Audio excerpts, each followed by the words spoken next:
Searching for online clients or jobs is scary enough. And the last thing you need whilst you're searching for income is to be duped by a job posting that's actually a scam. The bad news, job scams are out there. The good news, with the tips that we're going to talk about in this video, you can avoid them altogether. Number one, you never applied in the first place. If you get a message that says something like, "Found your resume and I can't wait to hire you," that's not real. It is very rare for recruiters or clients to find you in a way that makes it sound like they have your resume or they've looked at info or you submitted info on some link. That doesn't happen. Well, it's not to say that clients won't reach out and say something more human and realistic like, "Hi, Erin, I'm looking for a virtual assistant and I came across your profile. Are you open to work?" Like that's normal. But somebody who says, "I found your resume," or "Thanks for submitting for this job," when you didn't at all, this is definitely a scam. Number two, the pay is way too good to be true. Now, sometimes you'll see a job listing that says something inane, like $100 an hour for virtual assistants. And you might be thinking, that sounds great. I would love to make $100 an hour. Wouldn't we all? But I want you to keep in mind that if it's something that's way outside of the realm of reality, like for example, most North American virtual assistants charge anywhere from $15 to $20 if you're getting started. You can even charge $30 to $40 if you're in a high demand, well-paying niche. So keep that in mind, because if you're somewhere in the $20 to $25 to $30 range as an assistant, and then a job is offering you some stupid amount of money, it's probably not real. Number three, your research isn't coming up with any results. So if somebody reaches out to you claiming to be from some company, and you Google their name, you Google perhaps their email, or you Google their title, or you Google the website, and you're not really finding a lot of results, or at least none of the websites really look that legit, it's probably not. Fortunately, nowadays, most companies and people have their own social media channels, their own brands, their own websites. So if your results aren't really coming up with anything viable, I want you to consider that a major warning sign. Number four, it's a very poorly written correspondence. So if you get a message from somebody and it's riddled with mistakes, grammar mistakes, spelling mistakes, it's awkwardly worded, or something doesn't quite make sense, that's a major, major red flag as well. That's because companies, how we just went through the list and looked for job listings from companies have people on their team that they pay, writers, HR people who are able to put together a professional job posting. And that posting is going to get run up the flagpole. It's going to get approval from the bosses, from the CEO, to make sure that it makes sense and that they're trying to capture the right client. So if you're finding job posts that are not easy to understand or easy to read, or there's just way too many awkward, unprofessional mistakes, major, major red flag that this is not a legitimate listing. Number five, super vague job description. This has actually happened to me before. You think you're talking to somebody real, and then you ask what they're looking for, and they give you a really vague job description. Jobs, especially virtual assistants, should not be hard to understand. A client should know what kind of work they're seeking. But if you get somebody who says to you something like, "Oh, well, I just need you to do admin work," and you're like, "Okay, like what?" And they're like, "Admin work." And you're like, "Okay, but what specifically?" And they're like, "Just the help with the CEO." No, you can go in circles and circles and circles, but if they're not able to tell you specifically the skills that they're looking for, the niche that they're in, the types of duties that they're probably going to be giving to you, major red flag that it's actually fake because they don't actually have a job to offer. Number six, if a client or a recruiter from a job sends you to a really weird looking website.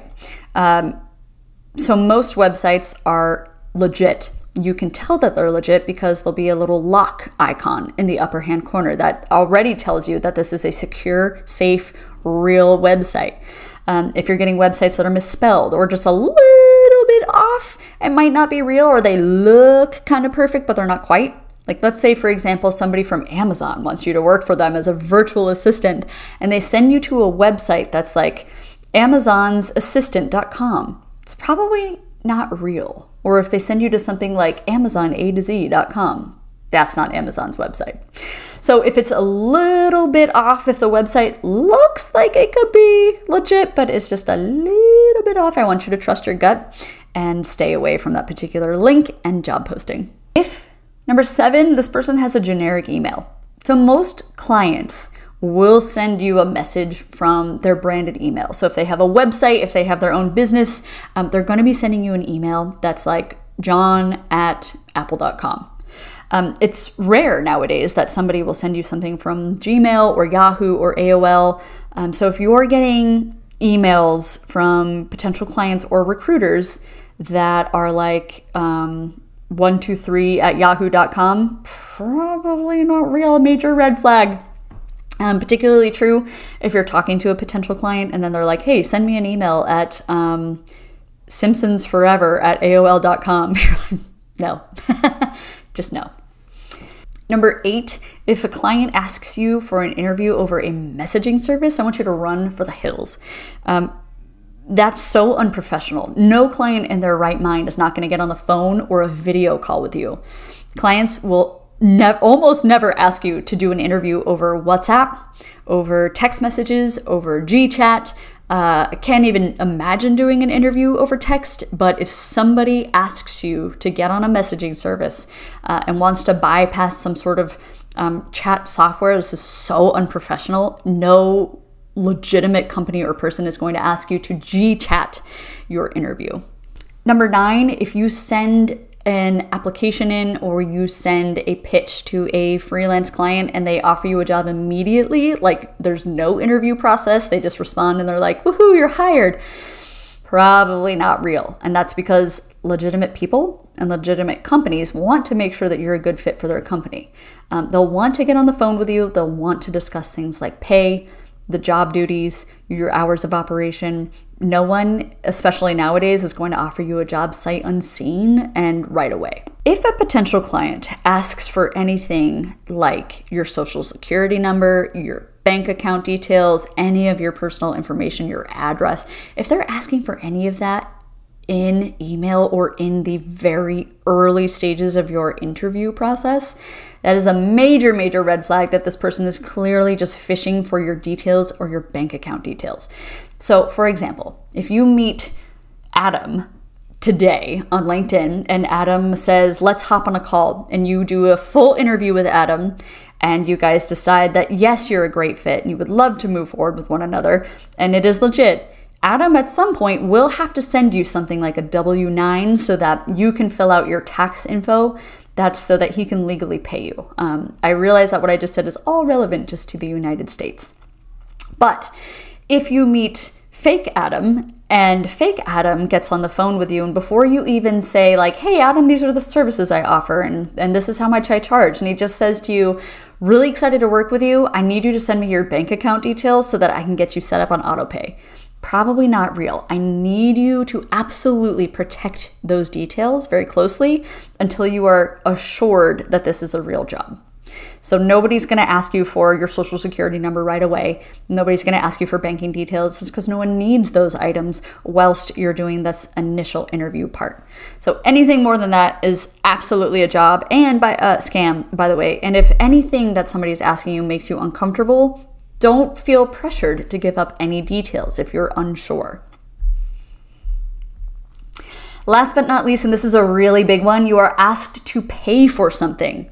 If anybody asks you to pay for equipment, or they ask you to,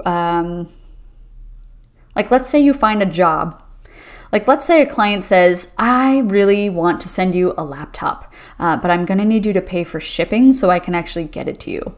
That is a simple scam. That is a simple cash grab and runaway scam.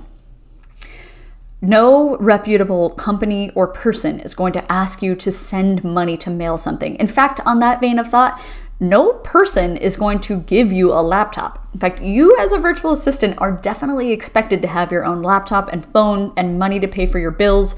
These are things that you as a business owner bring to the client, to the company.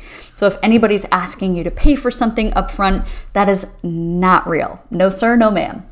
Likewise, if anybody just says to you, hey, really want to send you a phone so we can work together, probably not real either. So the simplest way to protect yourself is just to do your research. If you find a client if a client reaches out to you about a job opportunity, Google their name, Google their company, Google everything you can possibly Google their email. Find anything that you can find about this person to make sure that they look like a legitimate and real person. And then get on the phone with them, get on a video chat. If they're not willing to do that, it's probably a scam. If you do happen to come across a scam, or heaven forbid you fall for a scam, and it happens, scammers are getting pretty smart nowadays. Don't fret. I'm actually linking in this lecture in the resource tab to 3 different websites where you can report job scams. You can report them to the Internet Crime Center, the Better Business Bureau, and the Federal Trade Commission. So all 3 of these industries will want to know what scam is going on. So definitely report it, then block that person on LinkedIn. Don't even give them another thought. Unfortunately, like I said before, most jobs nowadays are legit on the internet, but it helps to know the red flags to look for scams, to keep your eyes open. Keep these tips in mind, and then trust your gut as you are applying and pitching people for work.